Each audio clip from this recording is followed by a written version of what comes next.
Bonjour à tous. Aujourd'hui, je vous explique pourquoi j'ai choisi Aucoffre pour stocker une partie de mes métaux précieux. On va voir ensemble les points forts et les points faibles de la plateforme, et à la fin de cette vidéo, vous saurez si Aucoffre est fait pour vous ou pas.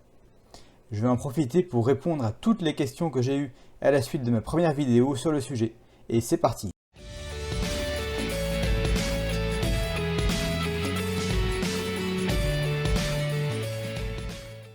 Tout d'abord, on va parler de l'étape d'achat des métaux précieux et répondre à la question la plus fréquente, ce site est trop cher, il est plus cher que les autres, les primes sont trop élevées. Pour rappel, la prime, c'est ce que vous payez en plus de la valeur du métal contenu dans la pièce au cours du jour. Par exemple, si une pièce contient pour 10 euros d'argent et que vous la payez 12 euros, vous payez 20% de prime, vous payez 2 euros de prime. Assez naturellement, on essaye d'acheter des pièces dont la prime est la plus basse possible quand on est investisseur. Alors oui, c'est vrai, les prix chez Aucoffre sont objectivement plus élevés que sur d'autres sites. Ça pourrait constituer un point faible rédhibitoire, mais je pense que dans ce cas précis, des prix élevés ne sont pas un problème. Car oui, on achète effectivement plus cher que le cours, mais on revend également plus cher. Et ça, je ne me contente pas de l'affirmer, je vais vous le prouver. Pour ça, je vais faire quelque chose d'un petit peu stupide, à ne jamais faire vous-même évidemment. Je vais acheter une pièce et la revendre immédiatement après. Pour ça, je vais prendre l'exemple d'une pièce d'argent, une Vera Silver, une once. Je choisis la moins chère et je la commande. Voilà, elle est dans mon panier. Maintenant, je passe commande. Je vois que je vais payer 15 centimes de frais pour cette acquisition et je valide. Voilà, mon achat de produit est apparu. 30,05 € ont été déduits de mon compte d'attente. Maintenant que c'est fait, on va passer à la vente. Je reviens à mon tableau de bord. On voit que le poids d'argent stocké pour moi en Suisse est passé de 62 à 93 grammes. Donc là, l'achat est bien effectif. Maintenant, je vais revendre cette once d'argent. Pour ça, je clique sur mes produits libres. Je choisis la pièce que je viens d'acheter et je la mets en vente. Je vais la vendre 5 centimes moins cher que ce que je l'ai acheté. Comme ça, j'aurai la pièce la moins chère en vente. Et ça devrait aller assez vite. Je confirme mon ordre. Et voilà, l'ordre est passé. Il n'y a plus qu'à attendre que quelqu'un achète ma pièce. Et à nouveau, cette référence changera de nom dans les coffres en Suisse. Et voilà le résultat après quelques heures. J'ai payé 29,90 €. J'ai revendu 5 centimes moins cher et j'ai payé 1,05 € de frais en tout. J'ai donc perdu 1,10 € pour un achat-revente dans la journée. Essayez donc de faire la même chose ailleurs. Si on va chez Godot par exemple, sur une pièce qui vaut un petit peu moins cher, hein, on est un petit peu en dessous de 29 €, si je l'achetais aujourd'hui, ça me coûterait 27,50 €, et si je voulais la revendre immédiatement après, il me la reprendrait 20,60 €. Donc je perds immédiatement, pas 1,10 €, mais 7 €. Voilà, je viens de vous prouver que sur Aucoffre, quand on revend avec une immense partie de la prime. Et c'est pour ça que ça ne me pose aucun problème d'acheter mon or ou mon argent un petit peu plus cher, puisque je sais que je récupérerai ça au moment de la revente. Alors il y a quand même un point faible, c'est si vous achetez les pièces chez Aucoffre pour vous les faire livrer et que vous les revendez ensuite à un professionnel qui ne vous paiera pas la prime que vous aviez dépensée à l'achat. Dans ce cas précis, c'est un point faible d'Aucoffre, mais à titre personnel, c'est vraiment pas ce que je leur demande. Maintenant, on va se concentrer sur le cœur de métier d'Aucoffre, à savoir le stockage de métaux précieux en coffre-fort pour le compte de leurs clients. On voit tout de suite l'importance de la notion de confiance là-dedans. Moi, je me pose tout de suite 3 questions. Ces métaux précieux que j'ai jamais vus et que je verrai probablement jamais, est-ce qu'ils existent vraiment? Première question. Ensuite, est-ce qu'on peut me les voler? Et enfin, qu'est-ce qui se passerait en cas de faillite de la société Aucoffre? On va regarder ça point par point. Premièrement, sur la présence des métaux en coffre. Alors oui, les pièces, les lingots sont tous là, jusqu'au dernier. La société met un point d'honneur à ce que ce soit le cas et fait réaliser un audit annuel par une société indépendante. Et il y a également des membres de l'association des clients qui sont présents Et tout ce petit monde va dans les coffres et compte physiquement les pièces.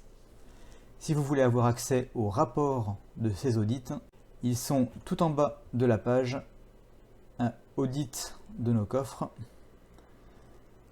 Vous avez les rapports 2020 qui n'ont pas encore été traduits, 2019 qui ont été traduits en français.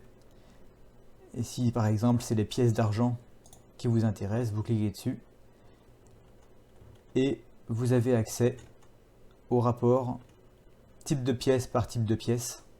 À chaque fois, on ouvre le coffre, on compte les boîtes, on vérifie les pièces. Et je crois qu'à chaque fois qu'ils ouvrent un coffre, ils prennent une pièce au hasard. Et là, ils vérifient que le numéro de série correspond bien à ce qu'il y a dans leur livre. Deuxième point, la sécurité. Je ne vais pas m'étendre là-dessus. Le stockage est confié à des professionnels, que ce soit en France ou au port franc de Genève, en Suisse. Les procédures de sécurité pour accéder au coffre sont absolument draconiennes. On a affaire à des gens qui savent ce qu'ils font. Et en plus de ça, les métaux sont assurés. Donc de ce côté-là, vraiment pas d'inquiétude.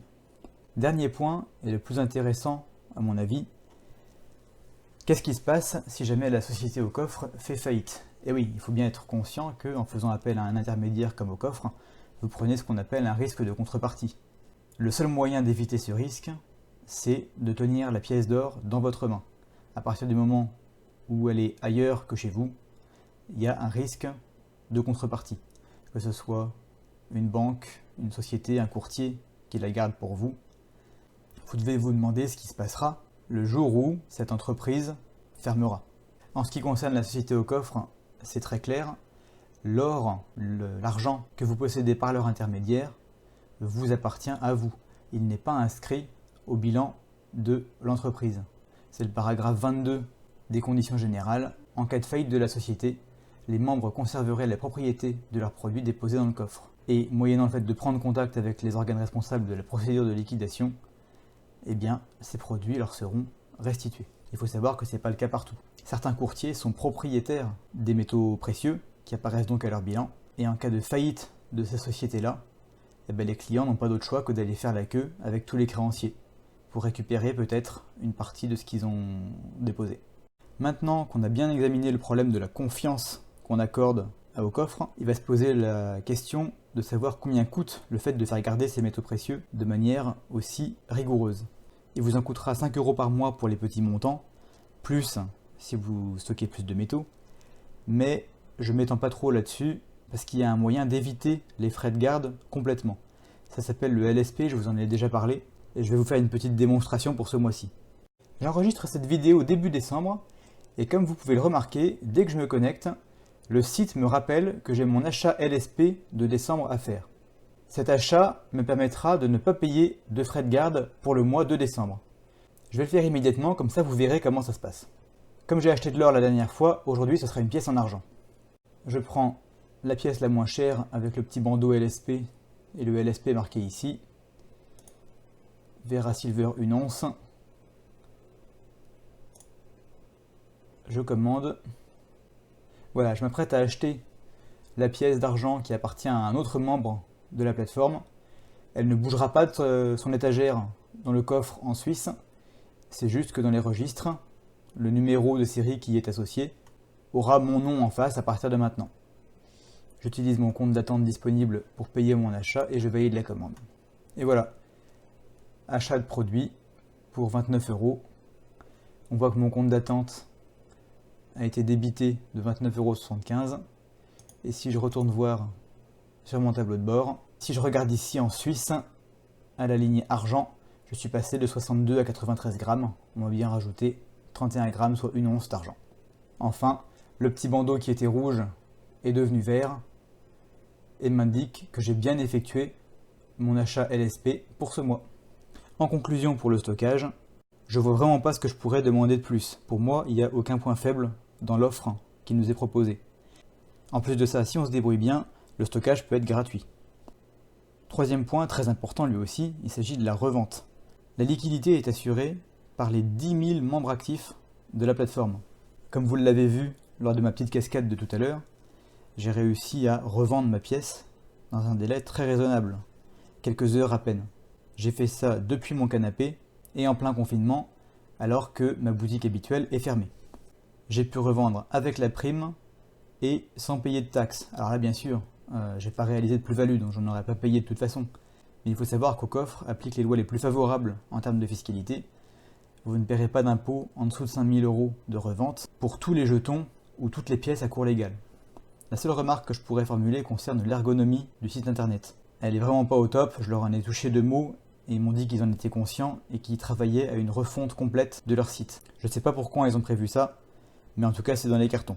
Donc, si vous voulez acheter des métaux précieux sans avoir à vous inquiéter du stockage, alors Au Coffre est fait pour vous. Si en plus, vous aviez déjà l'intention d'acheter régulièrement, alors vous pouvez vous constituer un stock de métaux précieux au fil du temps, sans avoir à les stocker et sans payer un seul centime de frais de garde.